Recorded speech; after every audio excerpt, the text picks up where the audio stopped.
नमस्कार साथियों, मैं मिथिलेश सिंह ज्योतिष की चर्चा में आप सभी के बीच हाजिर हूं। इसी के साथ आप सभी से आग्रह करता हूं, चैनल को सब्सक्राइब करें, लाइक करें और शेयर करें। आज की चर्चा का विषय है तुला लग्न एवं मकर राशि होने पर सूर्य की दृष्टि जब चंद्रमा पर होती है तो किस प्रकार का प्रभाव देखा जाता है। इस दृष्टि प्रभाव के कारण जातक का लग्न चार्ट किस प्रकार से प्रभावित होगा, जातक का संपूर्ण जीवन इस दृष्टि प्रभाव के कारण किस प्रकार से प्रभावित होगा, जातक का मन इस दृष्टि प्रभाव के कारण किस प्रकार से प्रभावित होगा, इन सभी बातों को समझने का प्रयास करेंगे। तुला लग्न एवं मकर राशि का मतलब है जातक का जो लग्न चार्ट होगा उसके पहले भाव में 7 नंबर लिखा होगा। आप सभी जानते हैं पहले भाव को लग्न भाव भी कहते हैं। पहले भाव में, जिसको हम लोग लग्न भाव भी कहते हैं, वहां पर 7 नंबर लिखा होना हमें बताता है कि जातक का लग्न तुला लग्न का चार्ट है। 7 नंबर राशि तुला राशि होती है, इसलिए तुला लग्न का चार्ट माना जाएगा। साथ में चंद्रमा वहां विराजमान होंगे जहां पर 10 नंबर लिखा होगा। तुला लग्न के चार्ट में 10 नंबर राशि चतुर्थ भाव में बनेगी और वहां पर चंद्रमा विराजमान होंगे। चंद्रमा जब चतुर्थ भाव में मकर राशि में जाकर विराजमान होंगे, 10 नंबर राशि मकर राशि होती है। इस प्रकार से यह लग्न चार्ट माना जाएगा कि तुला लग्न एवं मकर राशि का लग्न चार्ट है। साथ में चंद्रमा के ऊपर सूर्य का दृष्टि तब होगा जब सूर्य कर्म भाव में, जहां पर 4 नंबर लिखा होगा, वहां पर सूर्य जब विराजमान होंगे और वहां पर बैठकर अपनी 7वीं दृष्टि से चतुर्थ भाव पर अपना दृष्टि प्रभाव डालेंगे। साथ में चंद्रमा के ऊपर भी अपना दृष्टि प्रभाव डालेंगे। तुला लग्न के चार्ट में चंद्रमा की भूमिका कर्मेश के रूप में है। कर्मेश को दशमेश भी कहते हैं। 10वें भाव के मालिक चंद्रमा है जो मकर राशि में जाकर चतुर्थ भाव में विराजमान है। साथ में एकादश भाव के स्वामी ग्रह सूर्य है जो अपने से द्वादश भाव में जाकर कर्क राशि में विराजमान है। द्वादश भाव सूर्य द्वादश भाव में जाकर विराजमान है, अपने से द्वादश भाव में विराजमान है और चंद्रमा अपने से 7वें भाव में विराजमान है। कर्म भाव एवं एकादश भाव का संबंध बन रहा है। साथ में कर्म भाव, एकादश भाव एवं चतुर्थ भाव एक दूसरे से जुड़ रहे हैं। तुला लग्न का मतलब है जातक के जो लग्नेश होंगे वे शुक्र होंगे। जातक का जो मूल पर्सनालिटी है शुक्र के प्रभाव में रहेगा। जातक गुण ज्ञानी होगा, रहस्यवादी ज्ञान को जानने वाला होगा, समझने वाला होगा, तौल कर व्यवहार करना जानने वाला होगा।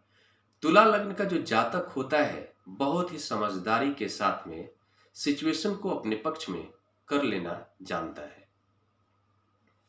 तुला लग्न का जो जातक होता है शुक्र के प्रभाव के कारण भोग विलास की प्रवृत्ति वाला होता है। जब भी उसे जीवन में मौका मिलता है लग्जरी लाइफ को जीने का कोशिश करता है। लग्जरी लाइफ से संबंधित जो भी लग्जरी चीजें हैं उसको हासिल करता है। ऐसा जातक ग्लैमरस इंडस्ट्रीज में अपनी भूमिका निभाता है। साथ में ग्लैमरस इंडस्ट्री के जो लोग होते हैं उससे वो इंस्पायर होता है, उस क्षेत्र के लोगों को अपना मित्र भी बनाता है। साथ में जातक की राशि मकर राशि बन रही है। मकर राशि के स्वामी ग्रह शनि होते हैं। शनि के प्रभाव में चंद्रमा होंगे।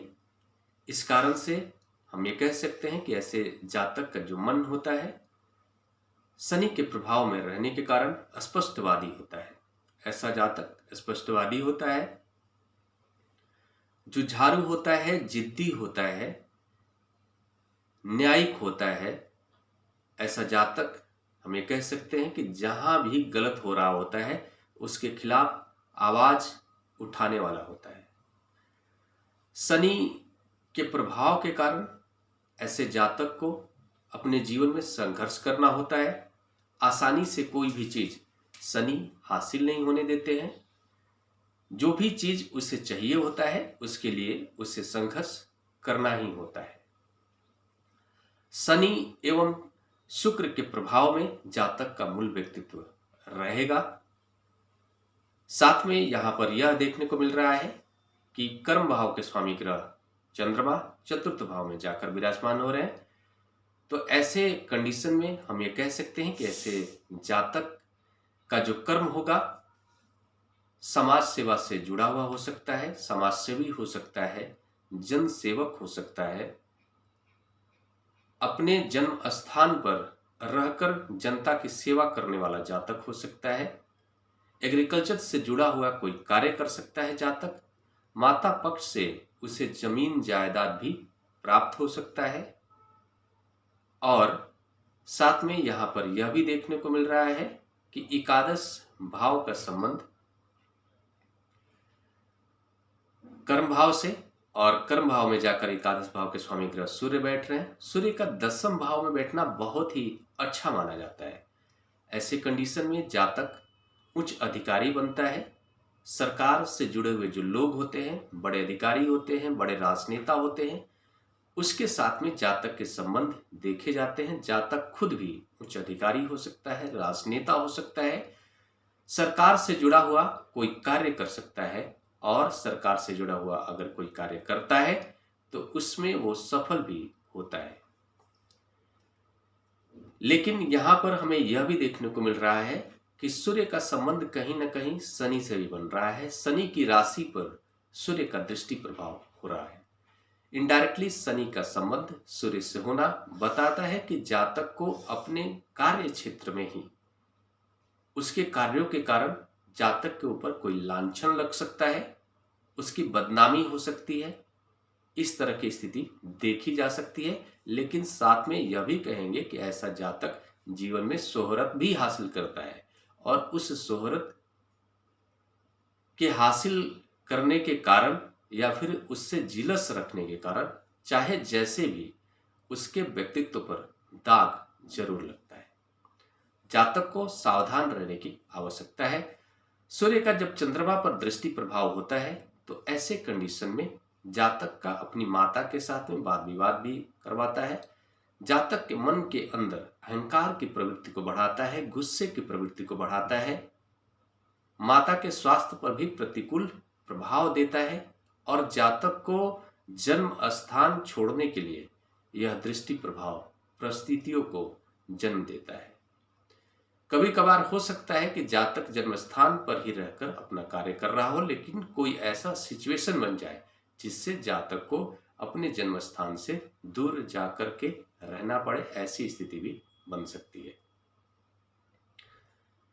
ये जो कॉम्बिनेशन है तुला लग्न एवं मकर राशि का कॉम्बिनेशन, इसको हम अच्छा कॉम्बिनेशन के रूप में नहीं कह सकते। शुक्र और शनि का कॉम्बिनेशन है।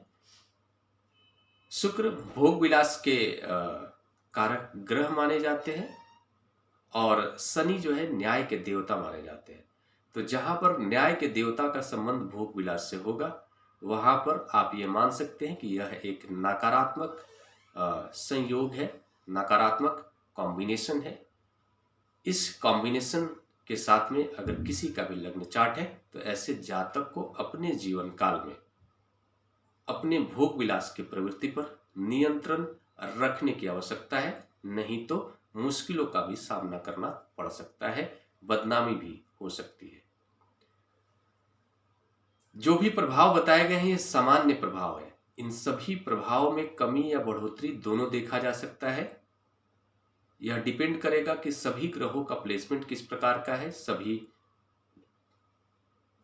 ग्रह किस भाव में जाकर विराजमान है, किस भाव के स्वामी ग्रह के साथ विराजमान है, किस भाव के स्वामी ग्रह से दृष्ट हो रहे हैं, कितने डिग्री पर है, किस नक्षत्र में है, सब कुछ देखना महत्वपूर्ण होता है। इसी के साथ आप सभी से अगले विषय पर चर्चा के लिए मिलूंगा। तब तक के लिए मेरा नमस्कार।